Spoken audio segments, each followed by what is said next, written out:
പ്രവിശ്യ മമ വാചമിമാം പ്രസുപ്താം സഞ്ജീവയത്യഖിലശക്തിധരസ്വധാമ്നാ അന്യാംശ്ച ഹസ്തചരണശ്രവണത്വഗാദീൻ പ്രാണാൻ നമോ ഭഗവതേ പുരുഷായ തുഭ്യം.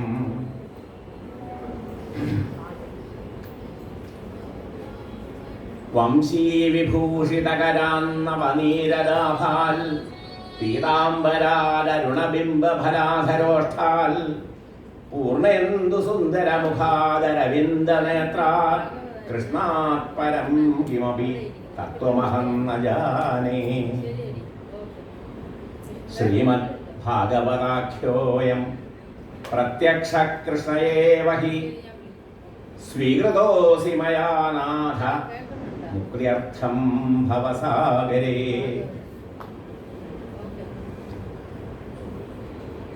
ബാംഗ്ലൂരിൽ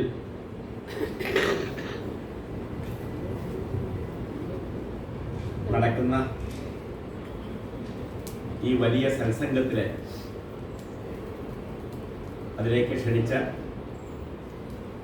സത്സംഗവേദിയുടെ എല്ലാ പ്രവർത്തകർക്കും, വിശേഷിച്ച് എൻ്റെ പ്രിയ സുഹൃത്ത് ശ്രീ മധുസൂദൻ നമ്പൂതിരിക്കും, എൻ്റെ ചിരകാല സുഹൃത്ത് പ്രൊഫസർ വിശ്വനാഥൻ നമ്പൂരി അവർക്കും, മറ്റ് ഇവിടെ ജ്ഞാന വയോവൃദ്ധന്മാരായിട്ട് എൻ്റെ മുമ്പിലിരിക്കുന്ന നിരവധി പേരുണ്ട്, ഋഷിതുല്യന്മാരായിട്ട്.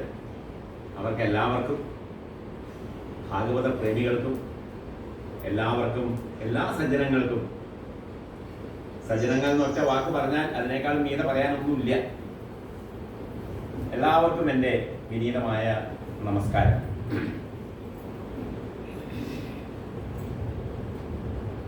സത്സംഗവേദിയാണ് ഈ പരിപാടി നടത്തുന്നത് എന്നുള്ളത് ആ പേര് എന്തുകൊണ്ടോ വല്ലാതൊരു ഹൃദ്യമായിട്ട് തോന്നുന്നു. ശങ്കരാചാര്യര് മുക്തിയുടെ നിദാനമായിട്ട് പറഞ്ഞിട്ടുള്ളത് സത്സംഗമാണ്. സത്സംഗത്വേ നിസ്സംഗത്വം, നിസ്സംഗത്വേ നിർമോഹത്വം, നിർമോഹത്വേ നിശ്ചലതത്വം, നിശ്ചലതത്വേ ജീവൻ മുക്തി എന്ന്. ജീവൻ മുക്തിക്ക് ആത്യന്തികമായിട്ട് ജീവൻ മുക്തി വേണമെങ്കിൽ സത്സംഗം വേണം. എന്നാൽ അത് കിട്ടാൻ എളുപ്പമാണോ? വളരെ വളരെ വളരെ വളരെ പ്രയാസം. ഈ കാലഘട്ടത്തിൽ പ്രത്യേകിച്ച് ഒരു സജ്ജനത്തിനെ കാണാൻ കിട്ടണ്ടേ? നമ്മൾ സജ്ജനായിരിക്കണം, നമുക്ക് കാണാൻ കിട്ടുന്ന ആൾ സജ്ജനായിരിക്കണം. അവിടെ സജ്ജന സമാഗമം ഉണ്ടാവുള്ളൂ.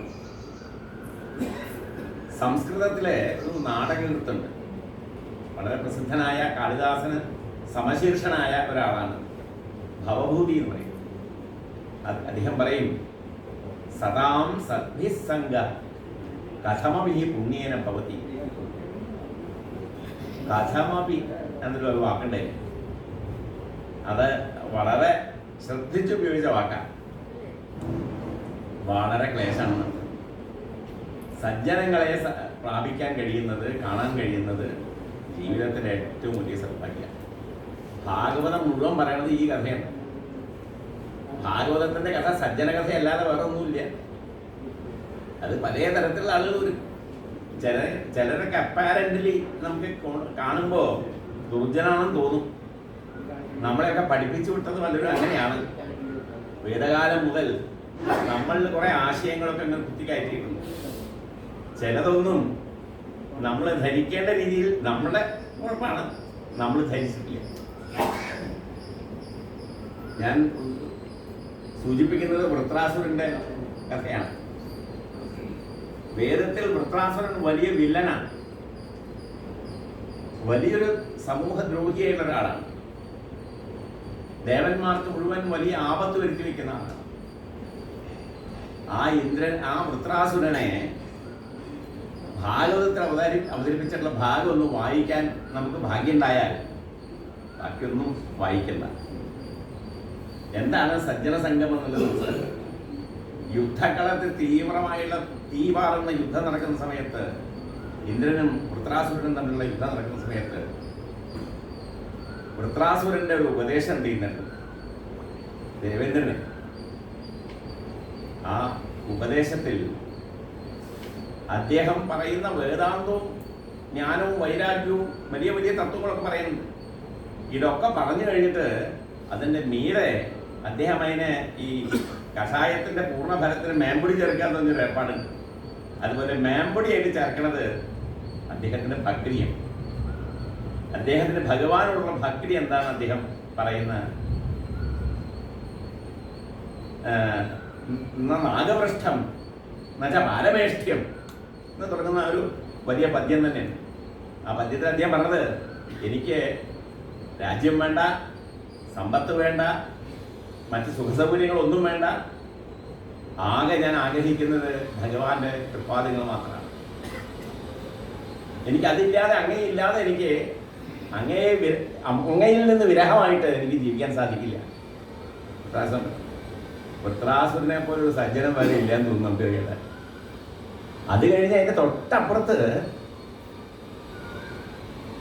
ഈ ശ്ലോകം കഴിഞ്ഞിട്ട് തൊട്ടപ്പുറത്ത് അവിടെ മറ്റൊരു ശ്ലോകം ഇതുപോലെ പറയാം, ആകർഷകമായിട്ടുള്ള ശ്ലോകമുണ്ട്.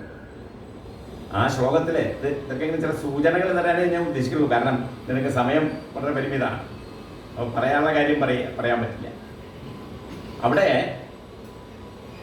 എങ്ങനെയാണോ ഈ പറക്കാൻ പറ്റാത്ത കൊച്ചു കുട്ടികൾ, ചിറക് മുളയ്ക്കാത്ത കുട്ടികൾ കൂട്ടില് അമ്മ ഭക്ഷണം കൊണ്ടുവരുന്നത് കാത്ത് ഇങ്ങനെ പ്രതീക്ഷിച്ചിരിക്കുന്നത്, അതായത് കൊക്കിൽ കൊടുക്കണം കൊണ്ടുവന്നിട്ട്. അത് ഞാൻ ശ്ലോകമൊന്നും കഴിഞ്ഞില്ല, അതൊക്കെ സമയം കുറെ പോകുന്നതുകൊണ്ടാണ്. അത് കഴിഞ്ഞ് അദ്ദേഹം പറയുന്നത്, ചെറിയ പശുക്കുട്ടികൾ അവ പ്രസവിച്ച ഉടനെ അവയ്ക്ക് വേറെ ഭക്ഷണമൊന്നും നേടി കഴിക്കാറായിട്ടില്ല.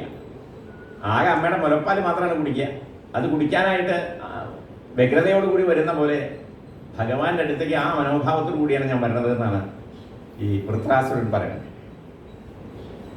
അപ്പോൾ ഏതാണ്ട് അദ്ദേഹം ഒരു ശുഗബ്രഹ്മർഷിയുടെയോ ഇല്ലെങ്കിൽ സനക സനൽകുമാരന്മാരെ പോലെയൊക്കെയുള്ള ഒരു സമശീർഷനായ ഒരു തത്വജ്ഞാനിയും ഭക്തനും ഭക്തശിരോമണിയും ഒക്കെ ആയിട്ടാണ് നമുക്ക് മനസ്സിലാവുക. ഇങ്ങനെ ഒളിഞ്ഞും തെളിഞ്ഞും എത്ര സജ്ജനങ്ങളാണ് ഭാഗവതത്തിൻ്റെ ആദ്യം നമുക്കങ്ങ് നോക്കിയാലേ, ഭാഗവതം മാത്രം വായിച്ചാൽ മതി, ഈ സജ്ജന സംഗമത്തിന് വേറെ എവിടെയും പോകണ്ട. അങ്ങനെയുള്ള സത്സംഗത്തിൻ്റെ കാര്യം ഇപ്പം ഞാൻ പറഞ്ഞത്.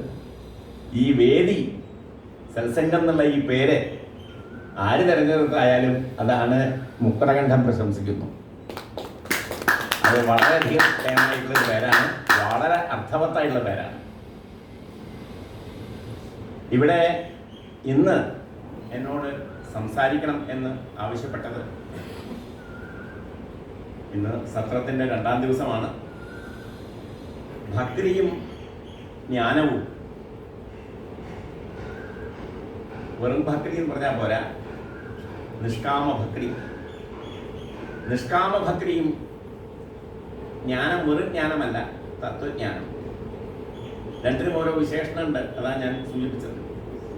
ഭക്തിയും ജ്ഞാനവും, അതിൽ നിഷ്കാമമായ ഭക്തിയും തത്വപൂർണമായ ജ്ഞാനവും.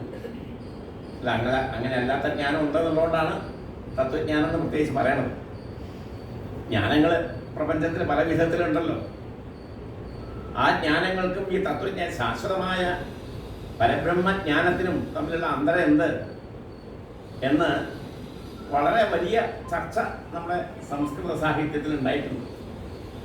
ഇത്രയധികം ചർച്ച മറ്റൊരു ഭാഷയിലും ഉണ്ടായതായിട്ട് എനിക്ക് അറിവില്ല. അപ്പോൾ ഇതിൽ ഭക്തിയും തത്വജ്ഞാനവും